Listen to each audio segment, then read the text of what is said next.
Thank you, Freak. Yeah, bringing one game back, again, showing that they're not just going to roll over and die there. So good on Fusion for that.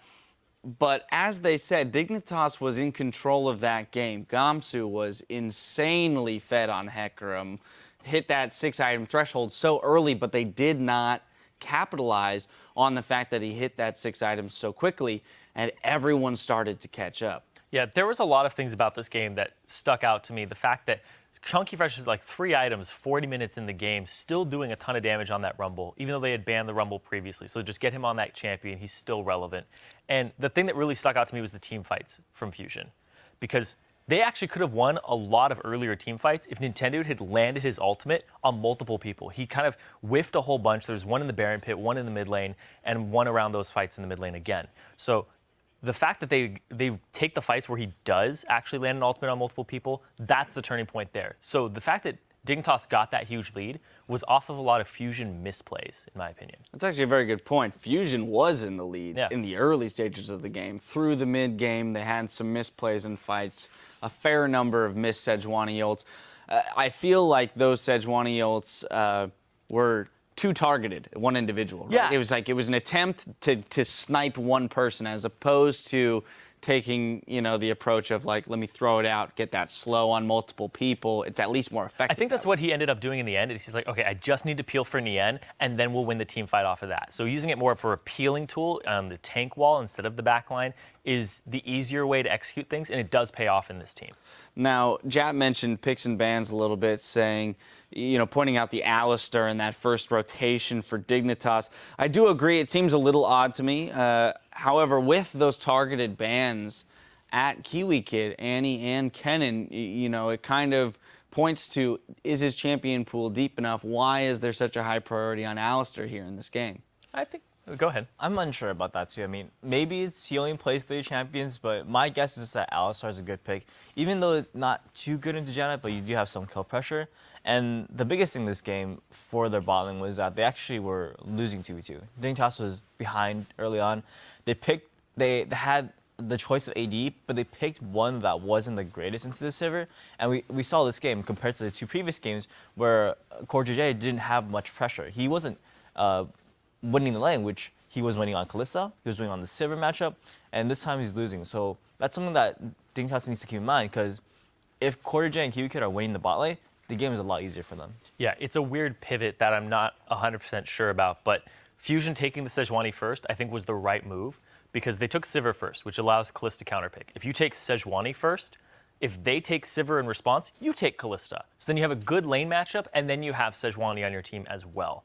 So they actually got both things because they picked the right one first, whereas last game they picked Sivir. What's odd, though, is that they still chose the Sivir before the AD carry was picked up on Dignitas' side. So there was the opportunity to have the exact same 2v2 matchup as the previous game, and Dignitas opted out of that. So, again, all of this is to say that Jat's point of picks and bans, probably looking for some things to switch up here for Dignitas, as they're going to be yet again on the red side, and with the importance of that 2v2 in the bot lane, might put some priority on making sure they get the counter pick there and move away from counter picks in the mid lane. But I do have to say, now moving on to the mid lane, we had Zed versus Ahri, so we kind of moved away from that Ziggs, Lulu, the farm, supporty, AoE type champions onto the assassin champions. And we saw plays out of both of them, but I wasn't overwhelmed by the play on either side. Huhi a couple times overextending, a little bit too confident in his Zed split push play, kind of bit him, a few times. It's a habit and a tendency that he's had ever since expansion. I first saw him, where he's trying to split push. Sometimes they 1-3-1, and it's like, whoa, the team fight's starting. We don't have our main assassin to take care of their AD carry.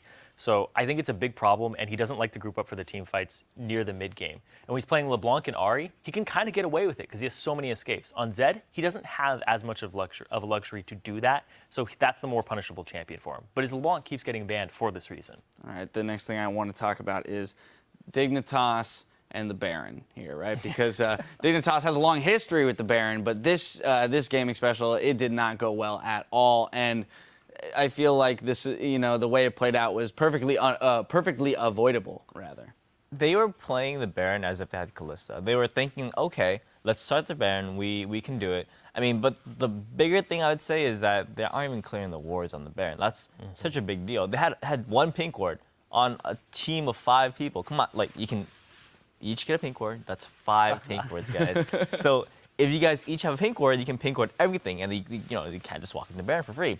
But they let Fusion have a ward on Baron, saw what they're doing, went on them, got engaged on, lost the Baron, lost the game. It's just, that's not how you play Baron. You need some more vision. You need to make sure they don't have vision either. Yeah, they had sweepers up too, which was just really confusing because they started, then they swept it, and it was like, oh, okay, I guess we're seeing now, which is really kind of just, you do the steps 1, 2, and 3. You don't go 1, 3, and 2. Yeah. No, vision play actually was a pretty big factor in this game, and we've ignored it a little bit in the previous games. But yeah, again here, moving into that Baron, they had 2 wards down to Fusion's 6 or 7. I mean, it was a pretty huge discrepancy there, which is surprising to see from the LCS team, right? When you talk about categorizing differences between LCS teams and challenger teams, I think a lot of what people would go to is vision control and objective play. And here, Dignitas was not illustrating a higher level of expertise around those objectives. That's actually what happens when you have a new jungler and a relatively new support, is because both don't prioritize vision as highly as they're supposed to, and they're not good enough working together to build up that synergy. And that's something that is an issue, and you see both these teams are kind of playing like a challenger team in terms of vision. Both are lacking a lot of vision, both are kind of going for riskier plays, and that's the big glaring error that Dignitas has been making throughout this whole season. And Fusion, I mean, they're a challenger team, so it's kind of expected. Right. Yeah, in their defense, though, when you're 6-item Hecarim, you don't have room for wards, so you can't even get a pink ward. You could get the upgraded green trinket. You have 2.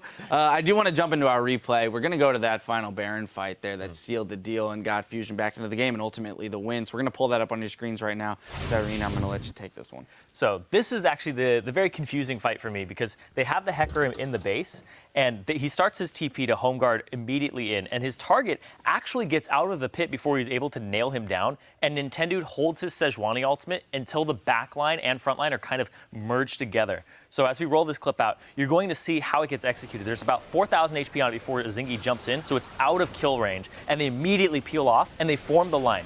Gamsu goes in, he's like, oh, that's a juicy hoo-hee, immediately out, and then the Rumble ulti across, they get knocked up, but Core JJ and Shifter aren't there yet, and Nintendo stuns both of them, so the follow-up damage is not there to continue. And it's all about peeling for Niet. He gets exhausted, but then the damage dealers have to escape, and Core JJ takes that crit right as the exhaust wears off. So Nien is able to have great positioning during this fight due to the frontline tankiness of Nintendo and the fact that he held his ultimate for the backline.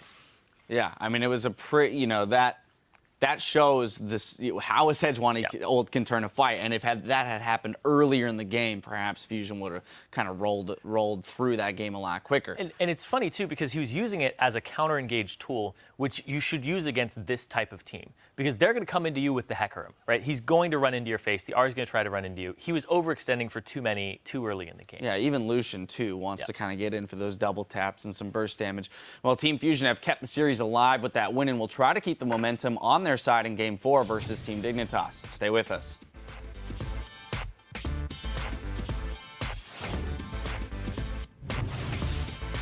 2 games down. Yeah. This is what they make movies about. Yeah. True. We had to make the games exciting. They would have never made a movie about us if we just 3-0 Dig. Yeah, you know. Nice ulti from Hecarim. Fears up 3, and Huhi is going to be the first kill. Now Gamsu forced run away, but he's going to die off. Nintendo gets the kill credit on this one. Jay got Lucian. Jay got Lucian. We can fight this. I'm ulting. Nice. Shifter.